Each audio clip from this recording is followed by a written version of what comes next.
சிவபெருமானுக்கு ரொம்ப ஸ்பெஷலான நாள் மகா சிவராத்திரி. பெருமாளுக்கு வைகுண்ட ஏகாதேசி. சரிங்களா? பெண் தெய்வங்கள் இருக்காங்க பாருங்க, சக்தி. இந்த சக்திக்கு சிறந்த நாட்கள் தான் இந்த 9 நாட்கள். நீங்கள் கொலு எத்தனை படி வச்சாலும் சரி, இல்லை எங்கள் வீட்டில் கொலு வைக்கிற பழக்கம் இல்லைனாலும் சரி, என்னவாக இருந்தாலும் இந்த நவராத்திரி 9 நாளும் நம்ம சொல்கிற மாதிரி இப்போ சொல்கிறேன், ஒரு ராத்திரிக்கு என்னென்ன பண்ணணும்னு சொல்கிறேன். அதை நீங்கள் பயன்படுத்தும் பொழுது நிச்சயமாக உங்கள் வாழ்க்கையில் பெரிய நல்ல மாற்றம் ஏற்படும். உங்கள் உறவுகளுக்குள்ள ஒரு நல்ல ஒரு தெளிவு கிடைக்க ஆரம்பிக்கும்.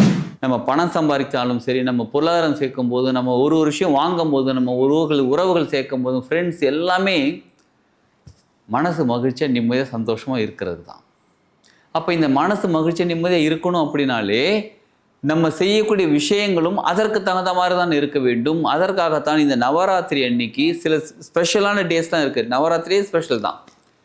அதில் முதல் நாள் அன்று நம்ம என்ன செய்ய வேண்டும்ன்றது இந்த பதிவில் பார்க்கலாம். நவராத்திரியில் முதல் நாள் அன்று என்ன செய்ய வேண்டும். ஸோ ஆக மொத்தத்தில் மனசார சைலபுத்திரி தாயை மனசார ப்ரே பண்ணிக்கோங்க. வீட்டில் இருக்க எல்லாரையும் பக்கத்தில் இருக்க எல்லாரையும் கூப்பிடுங்க. சொந்தக்காரங்களை கூப்பிட்டு உட்கார வச்சு, சில ஆண்கள் இருந்தாலும் அவங்களும் பரவாயில்ல, அவங்களுக்கும் சக்தி கிடைக்கட்டுமே. சரிங்களா? அதுவும் எப்போனா ஈவினிங்கில் தான் பண்ணணும். நவராத்திரி 6 மணிக்கு மேலே சூரியன் மறைஞ்ச பிறகு, அஸ்தமானமான பிறகு நீங்கள் இதை பூஜை பண்ணுங்கள். வாழ்க வளமுடன். Healing hands education healing centre தங்களை அன்புடன் வரவேற்கிறது. இப்போ 22ஆம் தேதியிலிருந்து நமக்கு நவராத்திரி ஸ்டார்ட் ஆகுது. ரொம்ப ஸ்பெஷலான 9 நாட்கள். சிவபெருமானுக்கு ரொம்ப ஸ்பெஷலான நாள் மகா சிவராத்திரி. பெருமாளுக்கு வைகுண்ட ஏகாதேசி. சரிங்களா? பெண் தெய்வங்கள் இருக்காங்க பாருங்க, சக்தி. இந்த சக்திக்கு சிறந்த நாட்கள் தான் இந்த 9 நாட்கள். நவம்னா 9, நவராத்திரி. நல்லா கவனிச்சுக்கோங்க. இந்த பேர் நவராத்திரின்னு தான் பேர் வச்சுருக்காங்களே தவிர நவ பகல்னு பேர் வைக்கல, நவ நாள்னு பேர் வைக்கல. அப்போ நம்ம முன்னோர்கள் இதற்கு ராத்திரின்னு பேர் வச்சுருக்காங்க, நைட் டைமில் அப்படின்னு பேர் வச்சுருக்காங்களே, ஏதோ சம்திங் ஸ்பெஷல். அதுவும் நைட் டைமில் ஆஃப்டர் 6 o'clock சூரியன் அஸ்தமனமான பிறகு ஏதோ சம்திங் ஸ்பெஷல் இருக்குன்னு தான் அர்த்தம். சக்தி நிலை மாறுகிறது என்ற அர்த்தம். கரெக்டுங்களா? அப்போ இது நவ நாள்னு கூட பேர் வச்சுருக்கோம். நாள் ஃபுல்லாக அந்த சக்தி நிலை வந்து நவ நாள்னு பேர் வச்சுருக்கலாம். நவராத்திரி இது ரைமிங்காகலாம் வைக்கலாங்க. அவங்க ஒரு காரண பெயர் தான் இது. சரிங்களா? அப்போ நவராத்திரி இப்போ 6 மணிக்கு மேலே தான் இந்த பூஜைகள் பண்ண வேண்டும். அது ரொம்ப ரொம்ப முக்கியமானது. சிலர் வீட்டில் நவராத்திரிக்கு கொலு வைப்பாங்க, சிலர் வீட்டில் கொலு வைக்க மாட்டாங்க.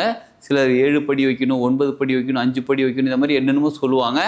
நீங்கள் கொலு எத்தனை படி வச்சாலும் சரி, இல்லை எங்கள் வீட்டில் கொலு வைக்கிற பழக்கம் இல்லைனாலும் சரி, என்னவாக இருந்தாலும் இந்த நவராத்திரி 9 நாளும் நம்ம சொல்கிற மாதிரி இப்போ சொல்கிறேன், ஒரு ராத்திரிக்கு என்னென்ன பண்ணணும்னு சொல்கிறேன்.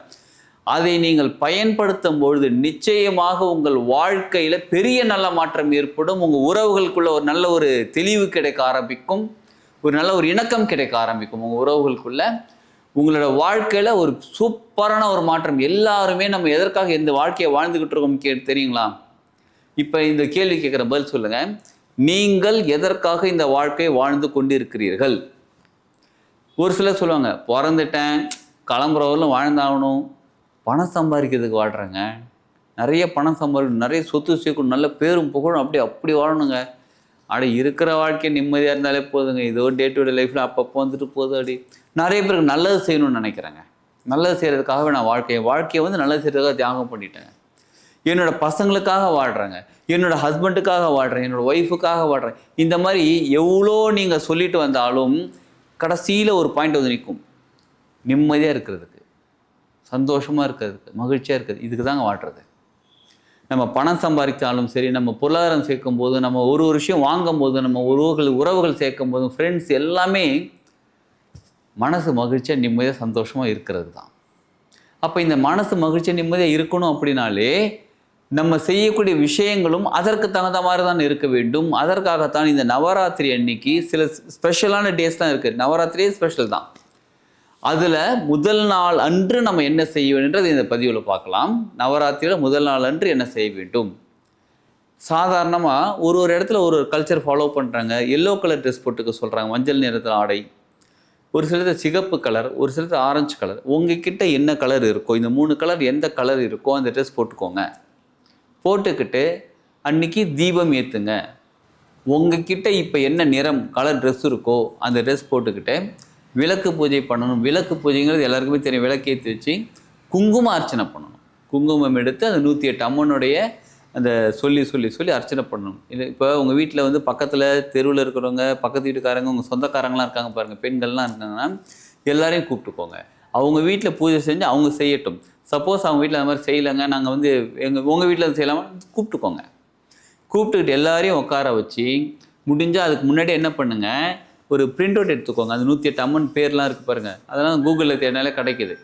அது பிரிண்ட் அவுட் எடுத்துகிட்டு புக்கு கிடச்சாலும் புக்கு வாங்கிக்கோங்க. எல்லாருக்கும் கொடுத்துருங்க. கொடுத்துட்டு உங்கள் வீட்டில் எத்தனை பேர் வராங்களோ எல்லாருக்கும் கொடுத்துட்டு விளக்கு பூஜை செய்யும்போது, அந்த குங்குமம் அர்ச்சனை செய்யும்போது அந்த அம்மனுடைய பேர் சொல்லிக்கிட்டே இருக்கும் பாருங்கள். எல்லாருமே சேர்ந்து சொல்லும்போது, உங்கள் வீட்டில் ஒரு 5 பேர் இருக்காங்க, 10 பேர் இருக்காங்க, எல்லாருமே சேர்ந்து ஒன்றா சொல்லும் போது அதோட வைப்ரேஷன் சூப்பராக இருக்கும்.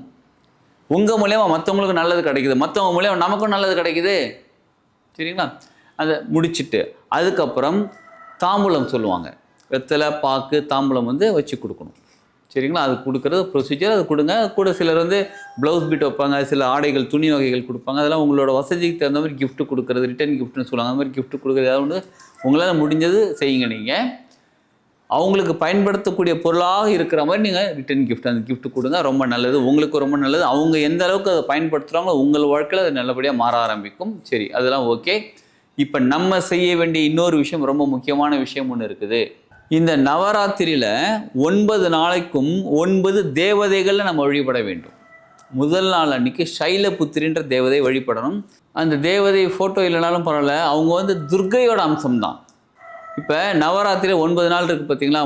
நவராத்திரியில் முதல் 3 நாள் துர்க்கையோட அம்சம், அடுத்த 3 நாள் லக்ஷ்மியோட அம்சம், அடுத்த 3 நாள் சரஸ்வதியோட அம்சம். இந்த முதல் 3 நாள் இருக்குது பாருங்கள், அதில் ஃபர்ஸ்ட் டே அன்றைக்கி சைலபுத்திரி, இவங்களும் துர்க்கையோட அம்சம் நிறைந்தவர்கள். அதனால் உங்கள் வீட்டில் துர்கா தேவி ஃபோட்டோ அந்த மாதிரி இருந்தாலே ஓகே தான், போதும். அதுவே சைலபுத்திரிக்கும் தனியாக நீங்கள் தேட வேண்டாம். இப்போ மனசார சைலபுத்திரியை ப்ரே பண்ணிக்கோங்க. எப்போ இந்த விளக்கு பூஜைலாம் முடித்த பிறகு மனசார சைலபுத்திரி தாயே, துர்கையோட அம்சம் தானே, ஒரு நாளைக்கு ஒரு அவதாரம். அந்த அவதாரத்தில் ஃபஸ்ட்டு நாள் இந்த சைலபுத்திரி அவதாரம். அவங்கக்கிட்ட மனசார ப்ரே பண்ணிக்கோங்க. எங்களுக்கு துர்கை அப்படின்னாலே வீரம். ஜெய ஜெய தேவி துர்கா தேவி, துர்கா இந்த பாட்டு கேட்டிருக்கீங்களா? துர்கா தேவி சரணம் அப்படின்னாலே ஒரு வைப்ரேஷன் கிரியேட் ஆகும் நமக்குள்ள, ஒரு டுன்னு அது உடுக்கைய சத்தம்லாம் கேட்டு. அப்போ வீரம், தைரியம், தன்னம்பிக்கை, கான்ஃபிடென்ட், அந்த ஒரு தன்மை கொண்டு வர்றது.